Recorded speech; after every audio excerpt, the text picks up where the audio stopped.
2쪽 사사기 12장 1절로 7절 말씀.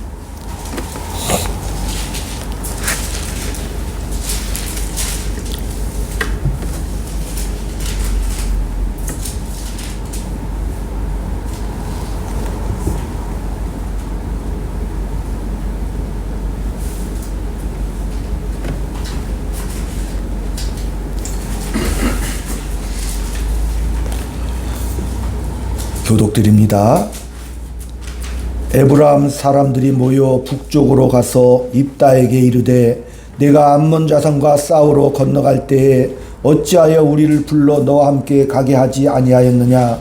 우리가 반드시 너와 내 집을 불사르리라 하니 입다가 그들에게 이르되 나와 내 백성이 암몬 자손과 크게 싸울 때 내가 너희를 부르되 너희가 나를 그들의 손에서 구원하지 아니하므로 나는 너희가 도와주지 아니하는 것을 보고 내 목숨을 돌보지 아니하고 건너가서 암몬 자손을 쳤더니 여호와께서 그들을 내 손에 넘겨주셨거늘 너희가 어찌하여 내게 올라와 나와 더불어 싸우고자 하느냐 하니라.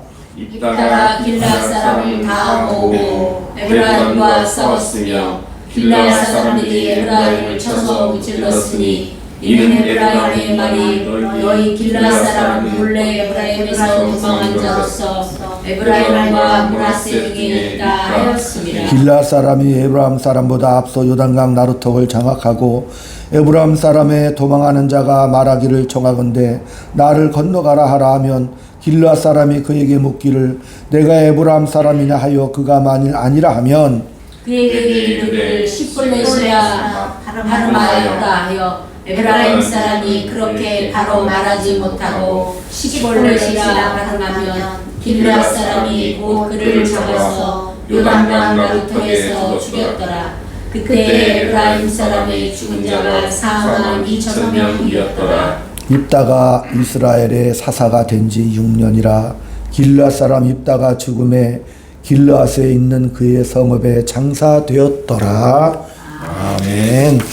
할렐루야. 주의 사랑으로 사랑합니다. 주의 사랑으로 사랑합니다. 아멘. 하나님은 나의 아버지십니다. 하나님은 나의 아버지십니다. 예수님은 나의 구주십니다. 예수님은 나의 구주십니다.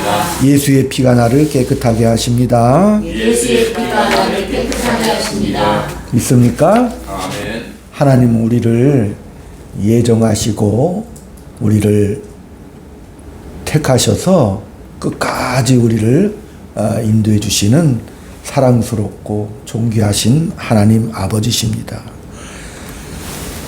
하나님은 우리가 하는 거 봐서 구원하시는 분이 아니시고 미리 정하셔서 미리 택하셔서 하나님의 자녀로 장성한 분량에 이르도록 그 가는 길을 지키시고 붙잡으신다는 사실입니다.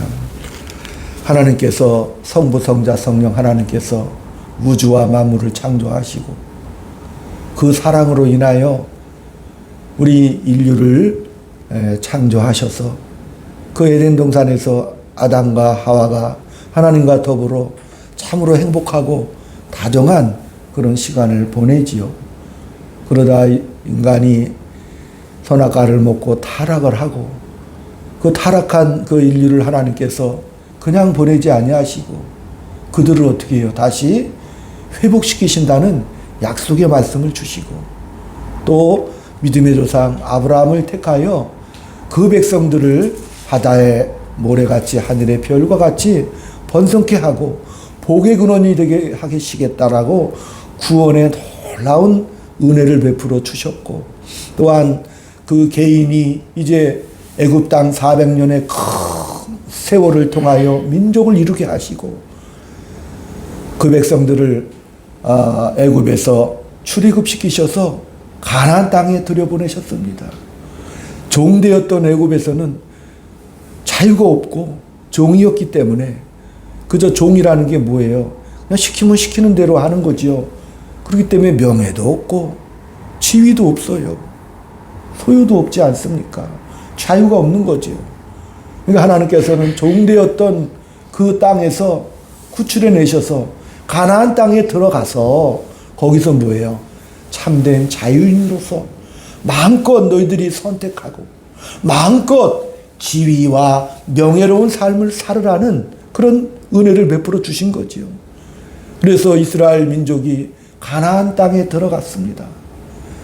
12지파가 그 땅들을 다 정복하고 또 하나님은 특별히 그 가나안 땅에 있는 우상을 섬기지 말고 그들을 다 쫓아내라 진멸하라 말씀했는데 이스라엘 백성들은 그들과 함께 어떻게 해요? 섞여 살기를 좋아했다니까요. 그들의 문화와 또 그들의 문명이 너무 화려하고 멋있어 보여서 그 문화를 탑습하게 되고 섞여 살게 되고 또 정신적으로 또 신앙적으로까지 혼합하게 된 거. 그러니까 하나님께서는 이 사사기서를 통해서 그래?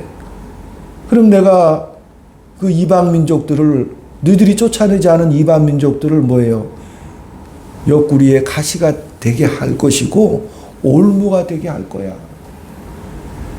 그래서 이 사사시대의 260년의 역사는 끊임없이 옆에 암몬, 모압, 블레셋 원래 그 땅에 살던 민족들이거든요. 그 민족들이 어떻게 해요?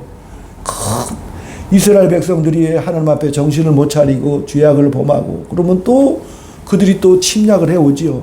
그래서 그들을 지배하고 점령을 해요. 이런 일들이 계속 반복이 된다고 그랬죠. 예, 죄를 짓고 회개하고 하나님이 또 사사들을 보내서 또 구원해 주시고 또 타락하고 또 죄 짓고 또 울부짖고 이런 일들이 계속 반복되게 하시는 거죠. 하나님은 이스라엘 백성들에게 시내산에서 율법을 주시잖아요. 너희들은 저 백성들과 달리 제사장 민족이란다. 너희들이 율법을 잘 지켜서 구별된 삶을 살고 내가 거룩하니 너희들도 거룩한 그 복된 삶을 가나안 땅에서 마음껏 살아라 이렇게 했지만 그들은 어떻게 해요? 거부를 하지요.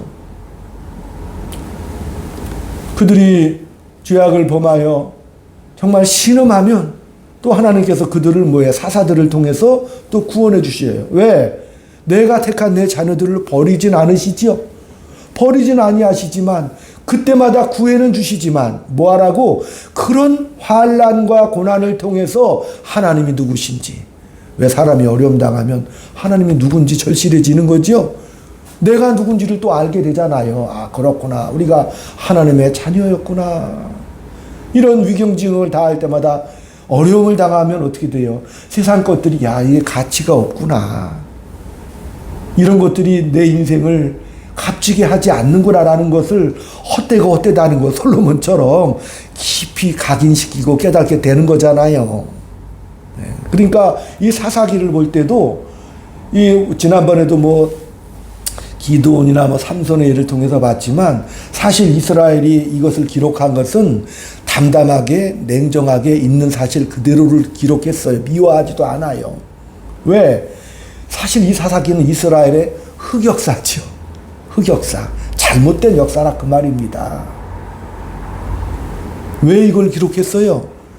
그들의 잘못과 부족함과 그 연약함을 어떻게 해요? 그들은 완성되지 않았어요. 장성한 분량에 이르지 않았단 말입니다. 그래서 나중에 그들은 사사기 시대의 특징이 자기 소견대로 행하는 게 자기들의 특징이거든요. 그러다가 이제 누구를 주셔요? 누구를 또 그 백성들이 원해요. 정치 군사적으로 강력한 왕권 체제를 갖춘 왕을 또 구하지요. 그러나 그 왕도 불완전했고 그러나 그 왕조는 어떻게 됐어요? 결국은 이스라엘이 바벨론에 의해서 멸망당하지요. 결국은 멸망사라니까요. 이게 이스라엘의 멸망사. 이스라엘의 흑역사가 지금 펼쳐지고 있는 것이지요. 왜 이런 걸 허락하시는 거예요? 인간의 힘과 인간의 능력으로는 도저히 하나님의 뜻과 그 계획과 섭리 속에 이룰 수가 없으니까 누가 오신다는 것을 예표하고 있는 거죠. 예수 그리스도가 이 땅에 오시는 거죠. 그 예수 그리스도를 지금 가리키고 있는 거예요. 그러니까 이 사사기를 잘못 알면 야 이게 삼손의 영웅담이야. 삼손의 멋진 모습이야. 입다의 훌륭한 모습을 자꾸 찾으려고 그러면 사사기 잘못 읽는 거라니까요. 우리 마음은 야 여기 믿음의 영웅들이니까 좋은 점을 좀 부각시켰으면 좋겠죠. 야, 이 영웅을 자꾸, 목사님은 자꾸 이 영웅들을 폄훼하는 거 아닙니까? 라고 그렇게 오해할 수도 있어요, 사실은. 왜냐하면 이 성경을 볼 때도 여러 가지 각도에서 해석을 할 수 있겠지요. 그렇지만 제가 늘 말씀드리잖아요. 되도록이면 하나님의 뜻과 목적, 저자의 의도에 충실하는 것이 올바른 성경을 보는 관점이 아닌가 싶습니다. 그래서 저는 그렇게 보고 있어요. 그러나 여러분 목사님들의 해석도 다 틀렸다고는 볼 수 없겠지요. 다들 소중한 하나님의 은혜로 해석하고 있기 때문에. 그죠? 여기 사사기 10장 17절을 먼저 한 장 뒤로 넘겨서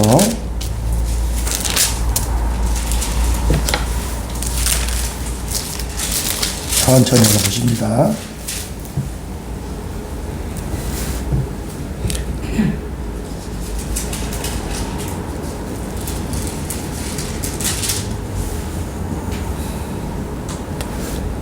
(12절부터) 보겠습니다. 또 시돈 사람과 아멜렉 사람과 마온 사람이 너희를 압제할 때에 너희가 내게 부르짖음으로 내가 너희를 그들의 손에서 구원하였거늘 너희가 나를 버리고 다른 신들을 섬기니 그러므로 내가 다시는 너희를 구원하지 아니하리라.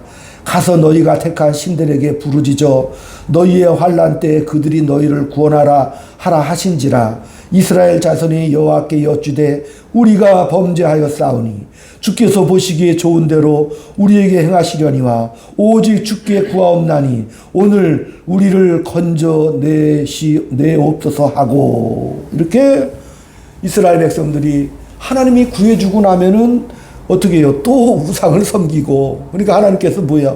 아니 니들이 섬기는 신들 앞에 가서 구원해달라고 그러지 왜 나한테 그러느냐? 근데 이스라엘 백성들이 또 울부짖고 또 구해달라고 간절히 간구하죠. 그래서 11장 1절에 드디어 길르앗 사람 입다는 큰 용사였으니 기생이 길르앗에게서 낳은 아들이었고, 드디어 하나님께서 누구를 보내주시는 거죠? 큰 용사 입다를 보내주시는 것이죠. 근데 여기 입다는 길르앗이 기생에게서 난 아들이라는 사실이죠. 길르앗은 입다의 아버지일 뿐더러 그 부족의 이름, 지명의 이름도 되기도 합니다. 근데 입다는 그 출생이 뭐예요? 여기서 기생이라고 되어 있지만 더 정확한 번역은 창녀라고 되어 있어요. 쉽게 말하면 사생아 비슷하게, 그죠? 사생아 비슷하게. 아니면 왜냐하면 입다에 또 부인들이 많이 있단 말이죠. 그러니까 입다의 아들들 소생 틈에 기생의 아들로 태어났으니까 그 입다의 아니죠. 그 길르앗의 아들들이 그 가만 놔두겠어요. 그래서 그를 미워하고 핍박하고 그래서 쫓아버렸지요. 그래서 길르앗 지방 변방의 끝에 가서 살게 되었는데 그들은 그 입다는 뭐예요? 네. 3절에 이에 입다가 그의 형제들을 피하여 돕당에 거주하며 잡류가 그에게로 모여와서 그와 함께 출입하였더라. 그러니까 입다의 처지가 얼마나 억울하고 또 기가 막힙니까? 왜?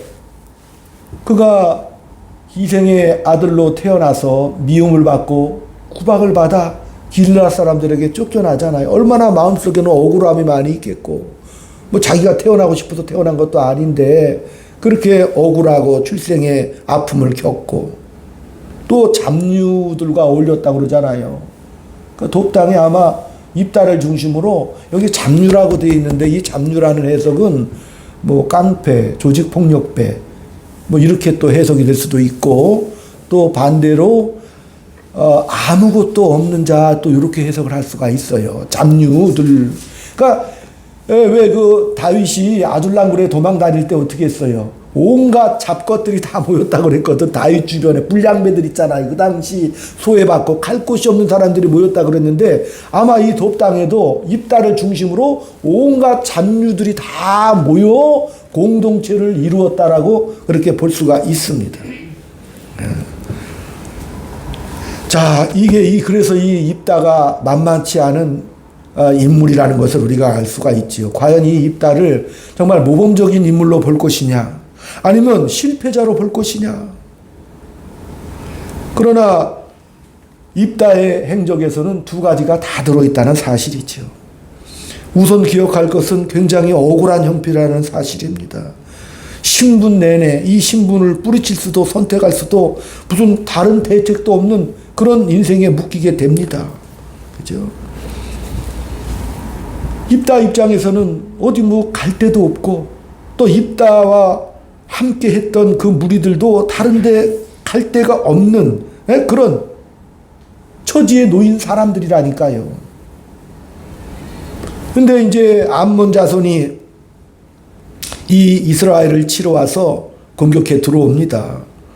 그런데 그때 당시 길르앗 족속의 그 지방의 장로들이 도저히 그 암몬을 지금 감당하기가 너무 두려운 거예요.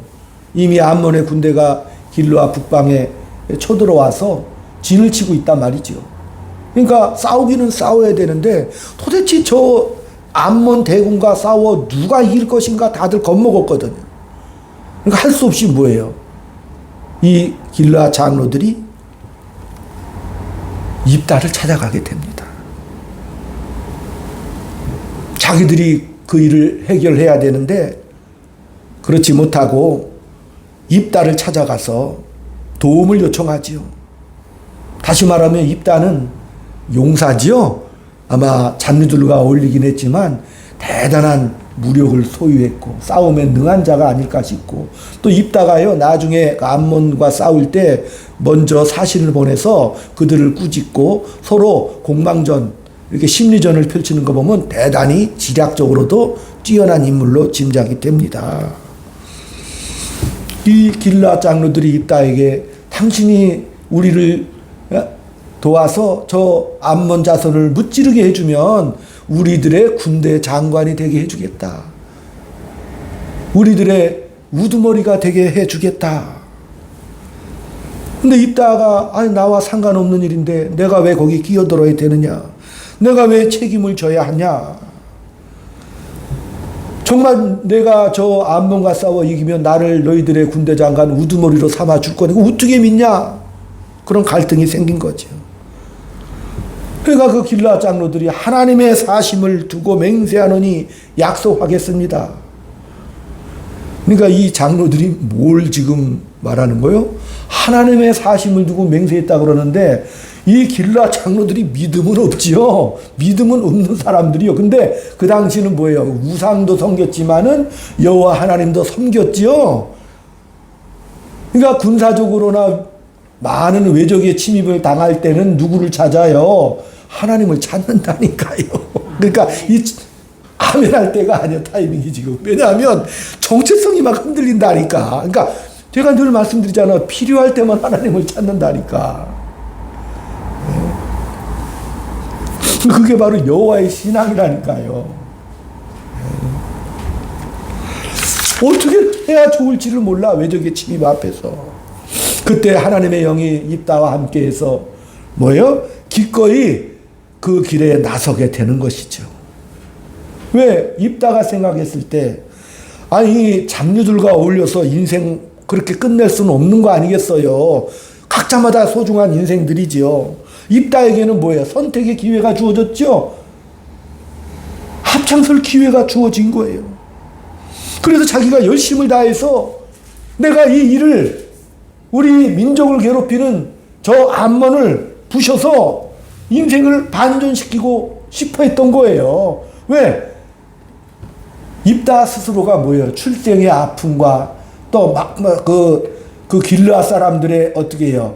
홀대를 멸시를 받았잖아요. 그러다 보니까 그 마음속에는 많은 갈등과 아픔이 있었어요.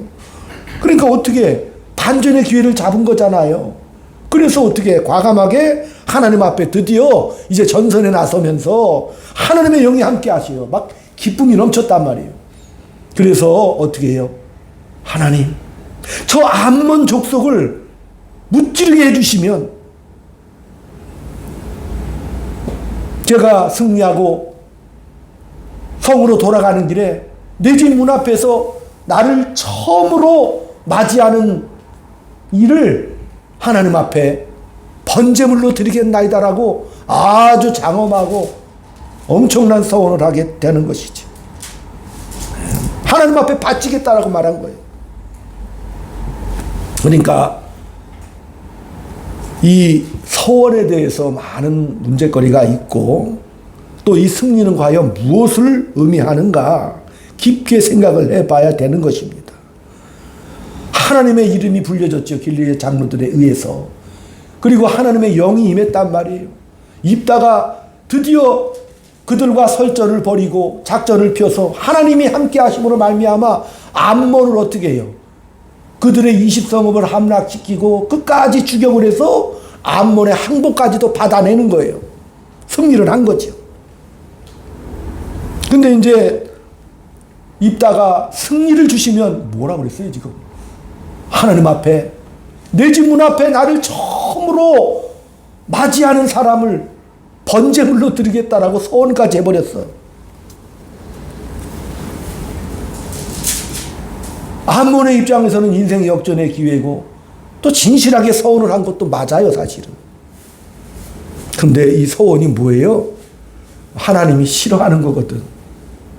이 서원이 뭐냐? 레위기 20장 1절에도 보면은 만약에 레위기에서 보면 몰렉 신에게 아니면 신에게 자기 자식을 바쳐 번제로 드리는 자가 있다면 쳐 죽이라고 그랬거든. 태워 죽인다 그 말이에요. 그러니까 이 가나안 풍속에 뭐가 있어? 몰렉 신에게 자식을 잡아서 번제물을 드리는 풍습이 유행하고 있었거든요. 그러니까 이 입다가 뭐야? 하나님을 잘 모르죠? 어리버리한 인생이 되고 만 거예요. 하나님의 영이 임해서 하나님은 꼭 사사들을 통해서 그 사사에 무슨 인격이 뛰어나서가 아니라 싸움에 능한 자를 뽑으시죠. 그렇잖아요. 그들을 통해서 하나님의 목적과 뜻을 계획을 이루시는 하나님이십니다. 아멘. 예. 근데 이 입다가 뜻밖의 처음 만나는 사람을 불에 태워 하나님 앞에 바치겠다라고 하니까 이게 하나님의 뜻과는 상치가 되는 것이죠. 하나님은 뭐예요? 자식 바치는 그런 풍습을 가진 자들을 어떻게 해요? 다 죽여버리라고 그랬거든요. 그 말이 뭐예요? 가나안 원주민을 살려두지 말라. 그들을 다 몰아내라고 하는 말과 똑같은 거예요. 왜? 하나님은 출애굽기에서 이스라엘 백성들에게 율법을 주실 때도 뭐라고 선포하셨어요? 나는 자비롭고 은혜롭고 아멘? 아멘. 그 하나님이라고 선포를 하신 분이잖아요. 그러니까 이스라엘 백성들이 자꾸 이방 문화와 휩싸이다 보니까 하나님을 무서운 하나님으로 자꾸 오해하고 섬기죠. 하나님 무슨 폭력적인 신으로 자꾸 오해를 한단 말이죠. 분명히 하나님은 율법을 주실 때도 자비롭고 지혜롭고 온유한 신이다라고 분명히 본인을 선포하셨건만 하나님은 그렇게 부도덕한 하나님이 아니야. 나는 너희들이 정성을 다해 바쳤다고 그래서 그것을 감동해가지고 보상하는 그런 하나님이 아니야. 나는 공포와 부도덕한 하나님이 아니다. 나는 국률이 많은 자비로운 하나님이라고 내가 그렇게 말하지 않았느냐. 근데 이걸 입다가 해버렸다니까요. 처음 만나 반기는 자가 누구겠어요? 대개 집안 식구들이겠죠? 아, 자기가 승전고를, 왜냐면 입다가요, 길르앗의 우두머리가 됐죠? 민족의 영웅이잖아요. 수십만이 몰려들어서 막 환영하고 행사가 거창할 거 아니요. 근데 입다가, 예, 처음 만나서 가면 누가 되게 처음 만나? 부인이 나오든지 자식들이 나오겠지요. 딸이 세상에 하나밖에 없는 입다의 딸이 아버지! 그리고 나오는데 그거 어떻게. 예? 무서운 서원이죠. 그러니까 하나님이 누구신가를 잘 오해를 하게 되면 엉뚱한 그런 서원을 하게 되는 것이죠. 그러니까 입다의 딸이 어떻게 돼요? 또 아버지 앞에, 아버지 그냥 하나님 앞에 약속했으니까 그대로 행하십시오. 그렇게 해서 성경에는 뭐 번제물이 됐는지 안 됐는지는 정확히 기록하진 않아요. 그러나 입다의 딸이 처녀로서 아마 내 생각에는 여호와의 전에 평생토록 섬기며 살지 않았겠느냐라고 짐작을 해요. 예, 끝은 정확히 나오진 않아요. 그러나 어찌됐든 간에 이제 그 입다가 승리하고 돌아와서 딸이 그렇게 희생이 되고 말았지요. 그러니까 입다의 마음은 어땠을 것 같아요? 열받지요? 마음속에 가뜩이나 지금 이거 승리까지 잘하고 돌아왔는데 딸도 희생이 되고 또 그 옆에 있던 또 에브라임 지파에서 아니 입다야 너 전쟁터에 나가서 싸움할 때 왜 우리와 함께 가지 않았느냐. 왜냐하면 그 당시 이제 가나안 땅을 정복해서 12지파가 각각 경계를 이루고 살았어요. 12지파가. 근데 그 중에서 에브라임 지파가 가장 수가 많고 거의 강력한 지파, 장자 지파로서 큰 세력을 이루고 있었거든요. 그러니까 그 땅은 이스라엘의 레위기 율법에 의하면 희년법이 있어요. 50년마다 그 땅에 살아가는 사람들이 예를 들어서 에브라임 지파에서 그 땅에서 낳고 살다가 때로는 가난하게 되고 땅을 저당 잡히기도 하고 팔기도 하고 여러 가지 그런 일들이 벌어지지 않아요. 그러니까 하나님께서 국률함을 베풀어서 그 50년마다 땅을 원주인에게 되돌려주라는 그런 희년법이 있단 말이죠. 그러니까 이스라엘 백성들은 그 각자 그 지파의 경계를 넘어갈 수가 없어. 왜? 내가 에브라임 지파인데 내가 만약에 길르앗 땅으로 가잖아요. 그럼 길르앗 사람들이 가만히 안 두고 또 에브라임 땅을 떠나버리면 희년법이라는 것이 그 땅에 살고 있을 조건 그거거든. 그러니까 떠나면 안 되죠. 기업을 자기가 가난하게 됐을지라도 다시 그 기업을 물려받을 수가 있지요. 기다리게 되면은. 근데 떠나면 안 돼요. 다시 말하면 각 지파의 경계가 엄했다 그 말이에요. 서로 간에. 서로 땅을 침범하지 않습니다. 서로 막 전쟁을 벌인다니까요. 근데 이 에브라임 지파가 시비를 걸어요. 왜? 아니 길르앗에 입다가 암몬을 무찌르고 전쟁에서 승리하고 막 여러 가지 뭐예요? 찬사가 펼쳐지니까 에브라임 지파가 어떻게 했어요? 왜 너 싸우러 갈 때 나를 부르지 않았느냐? 아니 실제로 암몬이 공격해 올 때는 에브라임 지파는 꼼짝도 안 했단 말이에요. 싸움도 안 했어요. 모른 척하고 있다가 막상 입다가 전쟁터에 나가서 큰 승리를 하고 돌아오니까 뭐예요? 시샘하는 거죠. 시기하는 거예요. 그러니까 입다가 어떻게 했어요? 길르앗 사람들하고 작전을 짜가지고 에브라임을 공격해가지고 42,000명을 쳐 죽였어요. 그 자리에서. 아까 내가 말씀드렸죠. 이스라엘의 흑역사라고. 같은 지파끼리도 서로 죽고 죽이고 쟁탈전이 어마어마하죠. 서로 간에 부족 간의 전쟁이 그렇게 극심했던 그런 시대예요. 그러니까 서로 함께 있을 수 없는 사건과 사건들이 모순적으로 나열되는 것이 바로 입다사사 이야기지요. 자, 여기서 우리가 볼 것은 그것이 바로 우리의 현실이라는 사실입니다. 우리가 삶을 살다 보면은 야, 정말 내가 예수 믿는 게 맞나? 안 맞나? 그럴 때가 많이 있죠? 왜? 예수를 믿으면서도 냉정할 때도 많이 있었고 또 우리가 모르게 짓는 죄들도 많이 있지요. 그죠? 다 있죠? 모르게 짓는 죄들이 실제로 많이 있잖아요. 그리스도인으로서. 우리가 예수를 믿어 가슴은 웅장하고 소원은 많지만 그러나 우리 현실에서는 좀 가난할 때가 많이 있습니다. 대부분 우리가 예수 믿어 간절한 소원과 정말 내가 하나님 말씀대로 살아야지 그렇게 되뇌이지만 실제로 그렇게 살지 못할 때가 많으니까 자책하잖아요. 괜히 성질내고 화냈네. 괜히 손봐줬네. 막 이럴 때가 얼마나 많아. 뒤돌아서면은 후회하고. 이 얘기를 지금 입다를 통해서 보여주고 있다는 사실이죠. 시편 12편을 한번 가봅니다. 810쪽입니다. 810쪽 시편 12편.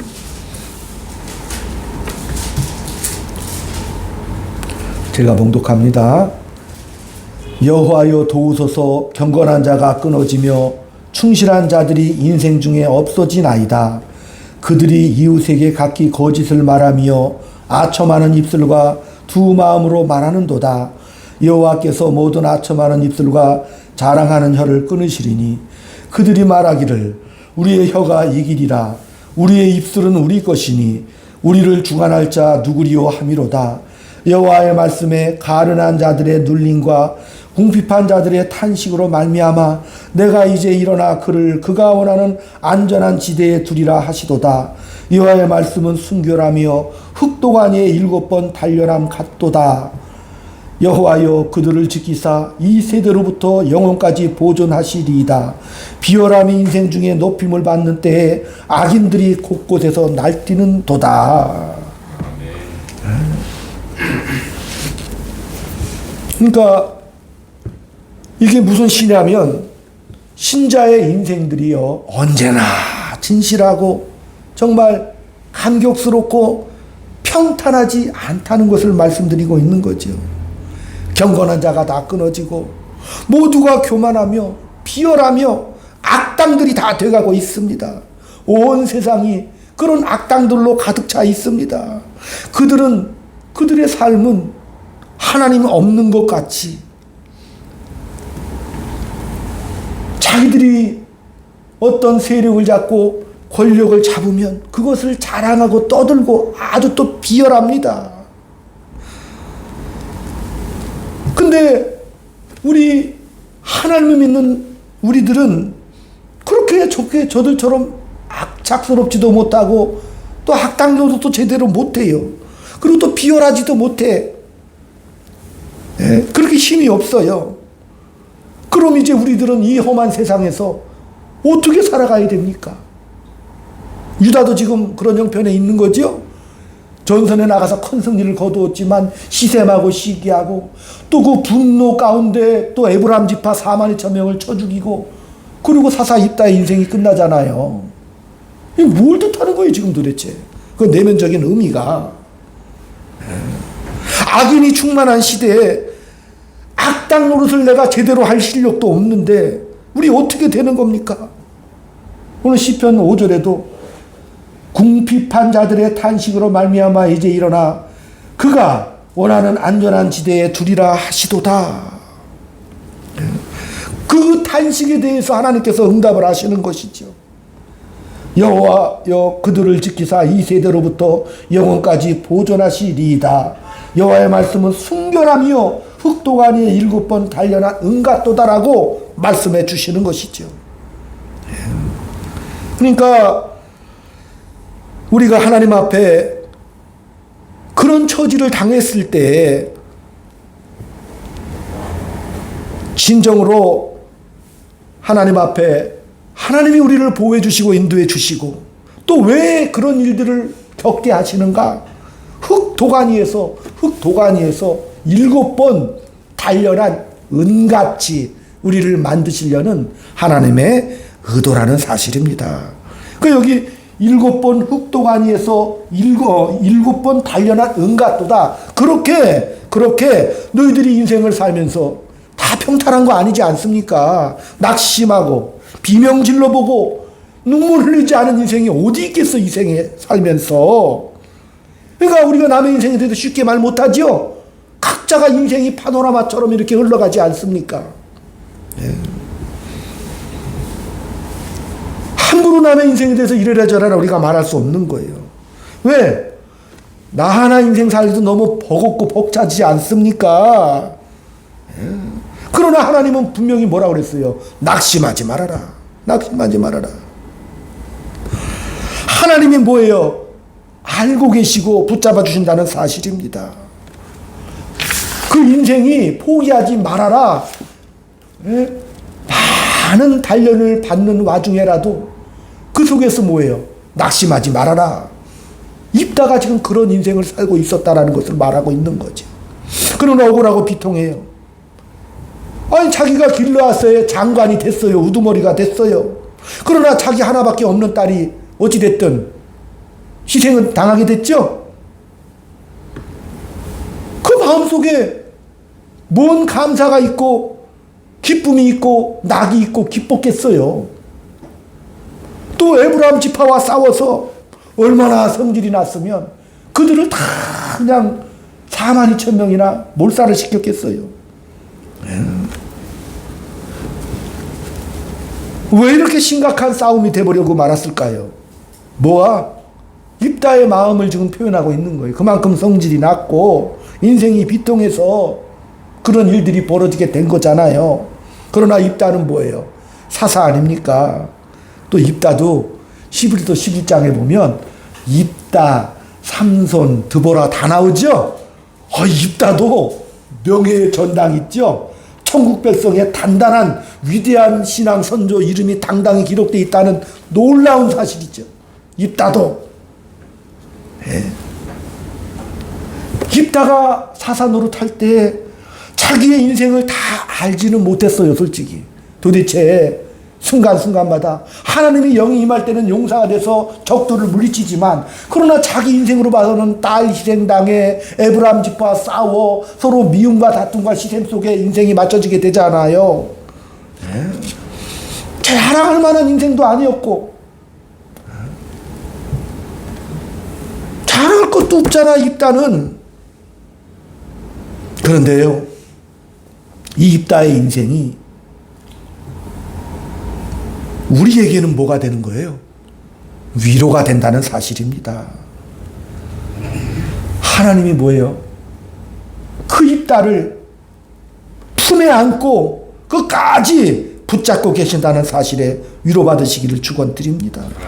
그래서 이 성경에 기록해 놓은 거라니까요. 이 처지, 이런 입다의 아픔과 눈물과 분노까지도 어떻게 해요? 내 은혜 아래 있는 거야. 에? 내 사랑의 범주 안에 입다를 어떻게 지키고 보호하고 계시는 것이죠. 예수 믿는 것이 어떻게 다 평탄하고 좋을 수만 있겠습니까? 때로는 억울한 형편이 많이 있겠지요. 원치 않지만 조폭이 되기도 하고 눈물을 흘리면서 잡류들과 어울릴 수 있죠. 그러나 하나님은 그 입다를 부르시잖아요. 쓰시는 거죠. 낙심과 눈물을 그대로 두지 아니하시고 반전을 시켜주시는 것이죠. 네. 헛되지 않은 거예요. 헛되지 않습니다. 고린도서 1장 18절에도 십자가의 도가 안 믿는 사람에게는 미련해 보이지만 믿는 우리에게는 하나님의 능력이고 지혜라고 말씀하시는 거죠. 이 미련이라는 것은 똑똑하지 못한 것이 아니라 말이 되지 않는 거예요. 미련하다는 그 뜻이, 그 당시 뜻이 말이 되지 않는다.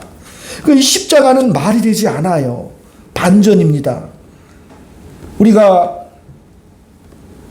인생을 살면서 그래 납득하고 인정할 만한 그런 삶, 인생을 살고 그렇게 끝나는 것이 아니에요. 저도 제 인생을 65년 동안 이렇게 살아보고 나니까 야, 정말 납득하고 힘있고 능력 있는 그런 삶이 아니라 후회스럽고 억울하고 낙심과 절망의 인생이었구나. 그럼에도 불구하고 십자가를 통해서 반전이 있다고 지금 말씀하시는 겁니다. 십자가를 통해서. 이 세상이 편하고 다 좋지는 않지 않습니까? 우리가 지위와 권력을 누려서 편합니까? 그런 사람은 없습니다, 이 땅에서. 왜? 이 세상의 삶을 우리가 살아가면서 세상 지위와 명예와 권력을 다 우리가 추구하고, 그러나 그것이 이루었다 할지라도 거기에서 평안을 누릴 사람은 아무도 없다는 사실입니다. 솔로몬 왕도 그렇게 많은 부귀와 영화를 누렸지만은 잠언서에서 뭐라고 갔어요? 이거 다 해봤더니 인생으로서는 헛되고 오직 뭐요? 하나님께로만 참된 평안이 있다라고 고백하고 가지 않습니까? 남들의 인생을 보면 야, 저 사람은 정말 행복해 보여. 행복하면 뭐가 행복해? 저 사람한테는 무슨 답이 있어 보여요? 답이 없습니다. 그 성경을 모르는 거예요. 성경은요, 오늘 이 입다를 통해서 인생의 진실을 고발하고 있습니다. 하나님의 진실을 지금 말하고 있습니다. 각각 성경 앞에서 대답을 해야 됩니다. 네. 우리가 인생을 살며 겁먹지 마시고, 십자가의 도가요, 안 믿는 사람들에게는 말이 안 되는 것이, 그러나 하나님은 실제로 이 땅에서 우리를 십자가의 그 사랑을 통해서 우리를 구원해 주신 것이죠. 우리를 구원하시는 하나님이라면, 구원자라면 그렇게 죽으면 안 되잖아. 더 권력이 있고 힘이 있고 능력이 있어야 되잖아요. 왜 하필이면 마구간에 오십니까? 왜 그렇게 십자가에서 맥없이 돌아가십니까? 더 힘이 있어야 되는데.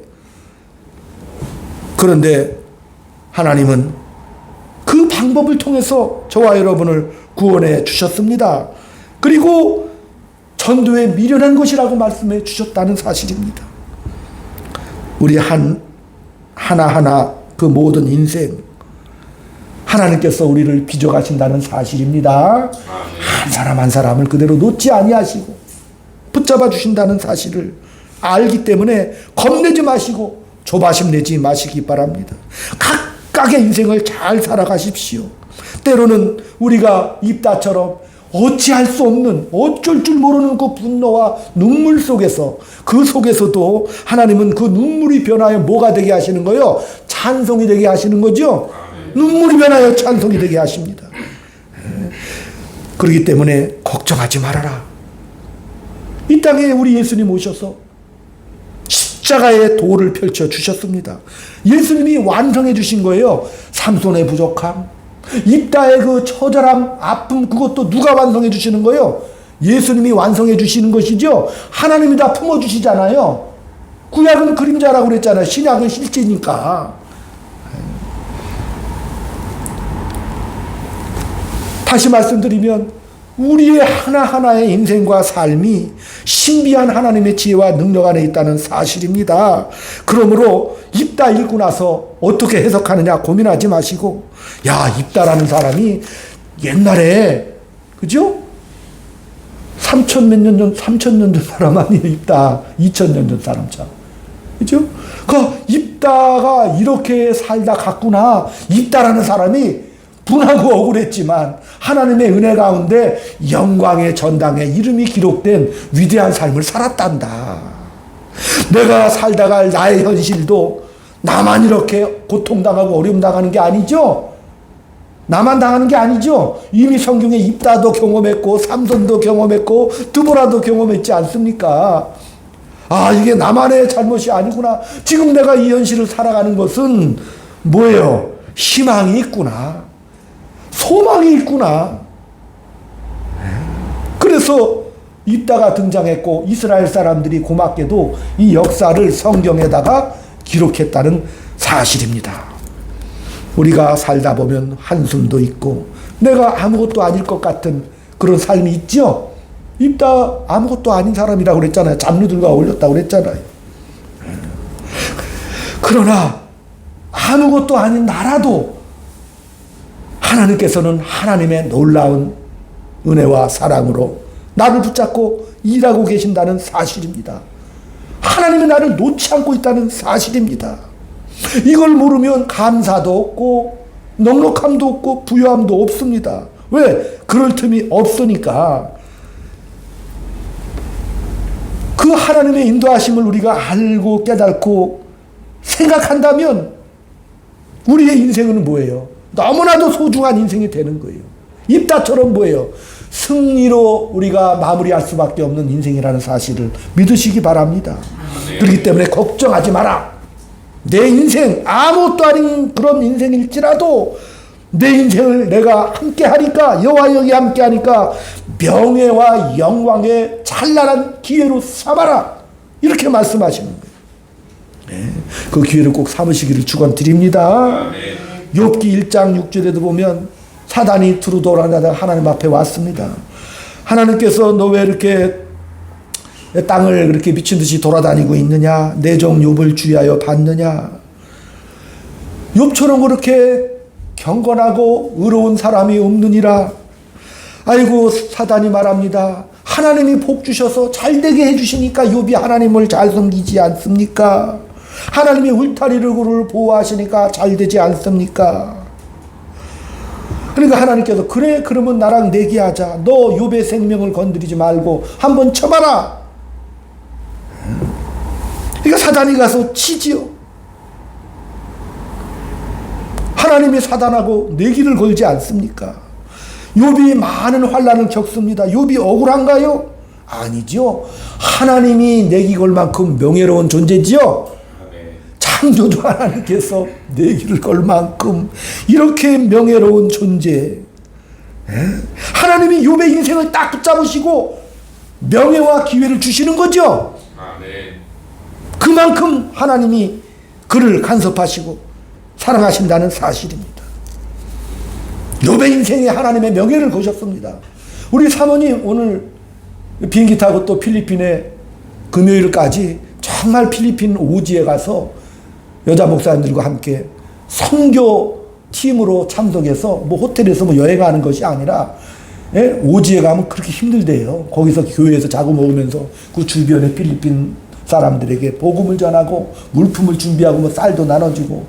사모님 몸이 좀 약하고 그 벌레도 많은데 걱정이 많이 되는데 어쨌든 용기 있게 글로 갔다 오신다 그러네요. 어쨌든 잘 다녀오시기를 축원드립니다. 힘들어도 멋지게 잘 감당하시고 두 어깨에 하나님께서 명예와 영광의 기회를 주시는 기회들이잖아요. 소중한 기회들이지 않습니까? 억울한 인생이 아니라 하나님께서 부어주시는 놀라운 은혜, 그죠? 하나님이 우리를 넘어뜨리실까요? 아니죠. 나중에 욥의 끝이 뭐가 되는 거예요? 따따블로 복을 받고 하나님의 아들로 영광스러운 끝맺음을 맺는 것이 하나님의 의도요 목적이라는 사실이고, 원사님 입다도 히브리서 11장 영웅입니다. 우리도 거기 갈 수 있죠? 한 주간 동안 힘내셔서 슬퍼도 그걸로 끝나지 않습니다.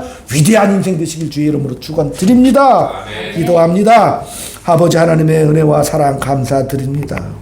밤낮 그저 어제가 오늘 같고 오늘이 어제 같은 그런 힘없는 삶을, 그래 한숨과 비명 지르는 그런 인생인 것처럼 우리가 살고 있는데 하나님이 우리를 복되게 하시고 영광스럽게 하셨다는 사실을 우리가 믿고 나갈 수 있도록 주님 붙잡아 주시옵소서. 이 세상에는 답이 없고 헛되지만 그러나 우리 하나님께서 나를 붙잡으셔서 하나님의 은혜와 사랑으로 묶어주셔서 영광과 명예의 놀라운 삶의 기회를 주심, 하나님이 내 인생을 붙잡으셔서 복되게 하시고 영화롭게 하신다는 사실을 믿고 한 주간 동안 승리하며 살게 인도해 주시옵소서. 특별히 우리 사모님 그 선교 잘 마치고 돌아올 수 있도록 은혜 베풀어 주시옵시고, 또 우리 사랑하는 우리 성도님들 한 주간도 정말로 때로는 하나님의 흑동아니 같이 7번 단련하는 일들이 없을 수는 없겠지만 하나님께서 붙잡으셔서 승리를 주시는 놀라운 역사를 이해하고 당당하게 한 주간 살아갈 수 있도록 복의 복을 더하여 주시옵소서. 아멘. 또한 주님 앞에 드린 예물 기뻐 받아 주시고 귀한 선교 예물, 은혜의 예물, 여러 가지 복된 기도의 제목들 주께서 다 일일이 응답해 주셔서 붙잡아 주셔서 보석같이 찬란한 인생 마음껏 살아갈 수 있도록 복의 복을 더하여 주시옵소서. 아멘. 예수님의 이름으로 감사하며 기도 올리옵나이다. 아멘. 아멘.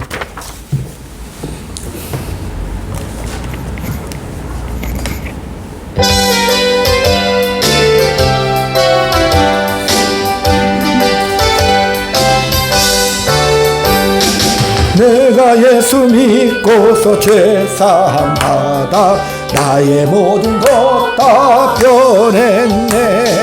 지금 나의 가는 길 천국길이요 주의 피로 내 죄가 씻겼네. 나의 모든 것 변하고 그 피로 구속받았네. 하나님은 나의 구원 되시오니 내게 정죄함 없겠네. 주님 밝은 빛 대사 어둠에 치고 나의 모든 것 다 변했네. 내가 지금 주 앞에 온전케 되는 은혜 공로를 의지함이라. 나의 모든 것 변하고 그 피로 구속 받았네. 하나님은 나의 구원 되시오니 내게 정죄함 없겠네. 내게 성령이 임하고 굳으신 사랑 나의 맘에 가득 채우며 모든 공포 내게서 물리치시니 내 맘 항상 주 안에 있겠네. 나의 모든 것 변하고 그 피로 구속 받았네. 하나님은 나의 구원 되시오니 내게 정죄함 없겠네. 지금은 우리 구주 예수 그리스도의 은혜와 하나님 아버지의 극진하신 사랑하심과 성령님의 감화감동 교통역사 위로하심이 오늘 입다를 불러서 영어롭게 하신 하나님의 그 크신 사랑과 넘치는 은혜가 오늘 주 앞에 머리 숙인 사랑하는 주의 자녀들 머리 위에 들여속한 가정과 직장 위에 이 나라 위의 민족 위에 지금부터 영원토록 함께 있을지어다. 아멘. 아멘. 아버지, 감사합니다. 참 감사합니다. 영광을 드립니다.